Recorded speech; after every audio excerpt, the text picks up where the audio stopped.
gives you merit to go for the pull yourself together with the Purify, so that whenever there is an initiation coming out from RSG, you are always your ultimate will always be available. That's what I'm trying to say. Also, you're saving the way that you save your teammates. So I like this idea from Yawi, but then again, it means that you won't have the flicker play with the pullback, which is a more Yawi-esque kind of way to approach utilizing the Faramis, right? Yeah, the aggressive setups that Yawi keeps on doing, but now 3 members down on to Sanford. 40! Oh, heavy spin. Will Sanford be the one to go here for the first blood? Yes, he will. Exhort takes the kill. Oh, you can see the strength of the Esmeralda that we have been all sleeping on. Traditionally great versus the Lapu-Lapu, versus the Yuzhong, just because of the sustain. Remember, only the Thams or the Uranus are able to last against this Esmeralda. But can he last against 3 members? Nats. So it's Nats is trying to back out. Look at that. On the jump, onto the Titan's Rage. Light secures 1, but now the taunt from Nats. No mana. He's still pulling through 3. That's Yawi using this. 40! Trying to save it. Nats with the box out. No turtle for RSG yet, but Irad is trying to secure this objective. Overheating from Nats once again. Didn't have the mana for it. Oh! And Crowd TZ, well, at least 1-0 so far with their question. All right. Okay, we're keeping tally here. And what's tragic about the jungler for RSG is he spent his retribution too. Yeah, that's right. And Nats didn't have the mana to kind of sustain himself, which is very, very, I would say, questionable. Because we know that Nats always knows how much he can jump, dive through, right? Didn't even pop his Purify because he knows that what's the point of utilizing the Purify when you cannot outrun them anyways, because you won't have the Stardust Dance. He went too deep. And the Frost Moon Shield. So he definitely went too deep. Maybe waiting for his book or the Enchanted Talisman before he goes for those plays. Look at that. 2 versus 1. Up top, Nats. Forced to Purify as well. Okay, so that explains it. Too much sticky or CC or knockups from the side of Echo. So maybe he's looking at the way of probably looking at a way to escape Sanford's wrath. 500 gold ahead. A small lead when you're going to take the rest of this series so far in perspective. About 4 minutes in for Echo. Yeah. Considering how the early game went here and the XP lane, how the XP lane is, man, I'm sure that this is not how Nats wanted for this early game to go. Yeah, for sure. But he did have a great laning stage because he was able to kind of zone out Sanford and he actually got a kill. Oh. But then when Sanford was activated, well... Off-cam kill, down bottle, real manipulation has been used by Sanji. Sanford going on low. Irad. That was so smart from Sanford. He actually went down so that he's able to proc his Sha Essence and get the lifesteal up and not be threatened by Irad. And if I'm not mistaken, cast that tail whip. Exactly. Try to get the kill on Irad, but Irad has the mechanics. So regardless, a San duo showing up. I agree. And I mean, we were just talking about how Nats had a little bit of an upper hand versus the Yuzhong in the early stages. But when Sanford was activated, he got 2 kills and an assist now. Now with Hunter's Strike, he can eye for the backlines of RSG. No brother left behind on the EXP lane. 2-0 currently, our tally. Yeah. Man, if the Yuzhong on the opposing team builds a damage item first, that's dangerous. You're not only threatened, you're not even, like, I'm expecting a lane swap here immediately. Yeah, with that threat being imminent, so they might be forced to take on defensive fights or in a defensive state. Yeah. Okay.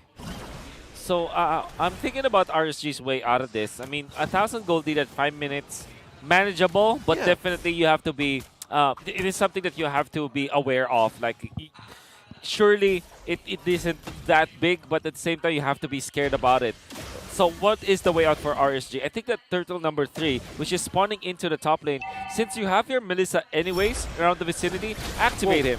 Oh, that's the gold altar being activated now. Heavy spin, trying to escape the possible setup with manipulation. On to 3, flicker out from Light.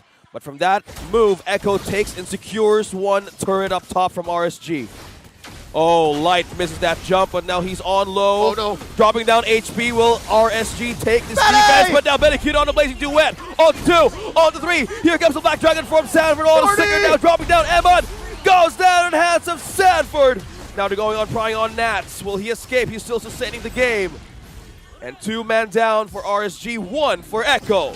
Great plays from both teams, in fact. But I think that the real winner was Echo just because of what Benecutie did. He jumped in, popped the Purify before the Ultimate of Light actually completed its animation. That allowed him to complete the Blazing Duet, zone out the rest of RSG. Surely they lost KarlTzy in that exchange, but they gave so much to their gold laner. 1-0-1, now up with the golden staff. He's having the time of his life. Echo is really knows where to put their eggs on. They know the right basket.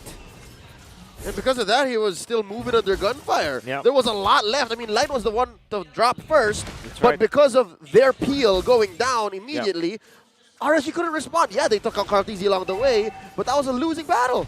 What's Sanford doing up top? He was just He's standing. holding onto the turtle. Okay. So that if RSG goes, at least, you know, like shows their presence around the turtle fight, what he is going to do is to reset the turtle right away. So he's in that pixel where in just one movement, the turtle will be reset, right? So that's a very smart way that Sanford did it because he's waiting for KarlTzy to be up. Okay. Now mid lane, turret on low HP as well. Yowie. Still no exchange. But now they're trying to get in this orange. Nats and Irad senses something here. Oh, Secured. KarlTzy with a retribution. right in Irad's face. Man, if it's a battle of tank junglers, KarlTzy's got this. At least in this game alone. So Karl. Oh, Light. Good jump there, but Cold Ult has been used, but now Rough Uh-oh. Waves, Extort being used to escape the wrath, but now Sanford, will he drop down from the Black Dragon Fall? Blazing Duet secures 2, 3, 4 members dropping down, Bounty Sanford making it a double.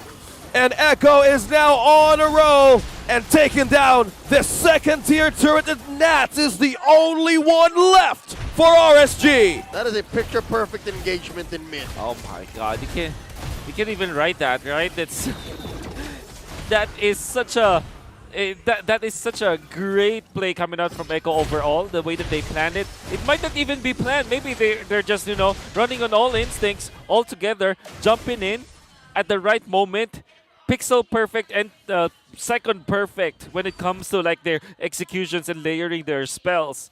Big credit to Sanford for starting that up, and of course, Yowie and Sanji just outputting the damage. The fact that Yowie provides the cult altar meant that Echo will not be afraid of any kind of jump from RSG. They will have more sustain and more damage against their opponents, and this is a lot, the critical mass that we're looking for Echo. Wolf, I was like, you know what's scary? Is Sanford started that fight, and he also ended it. That's right. And now he wants to start once again. Yeah, Oh. Black Dragon form. Who's going to drop down to Eman? Eman is losing health. Oh, here comes Echo trying to reinforce the Light. Will he secure a set here? KarlTzy, look at that, being taunted. Light being pulled in by Yowie. Now will he fall down? Yes, he will, by Sanford. And now Raph Waves trying to burst down members of the back line of Echo. Exhort trying to retreat back, but you're not going home, says KarlTzy. Oh man, the typical counter to the Eve or any kind of nuke mage is the Kadita. And RSG have shown us the entirety of the regular season and the playoffs that Exhort is great with this Kadita and the way that he can assassinate heroes. But Echo had an answer. They still picked up the Eve, even in the presence of the Kadita, because of one thing, the Faramis helping them out. Yowie just on point with the usage of the Cult Altar to save his teammate. And that exposed Exhort. That gave them presence around the Lord once again.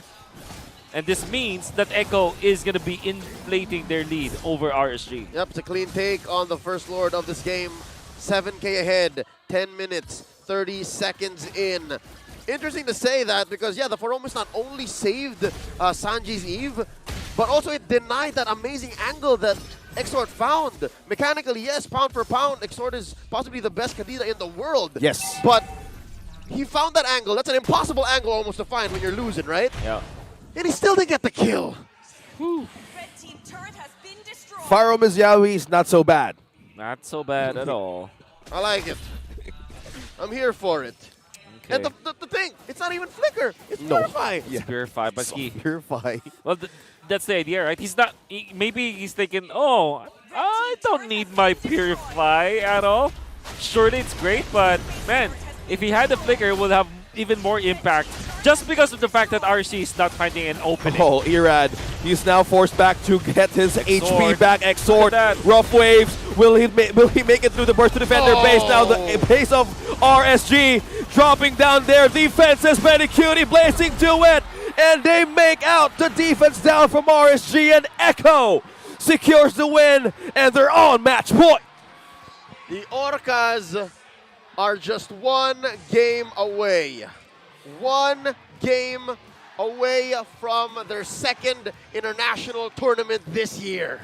You know, in the ocean, like when there's a school of fish, right? When they're so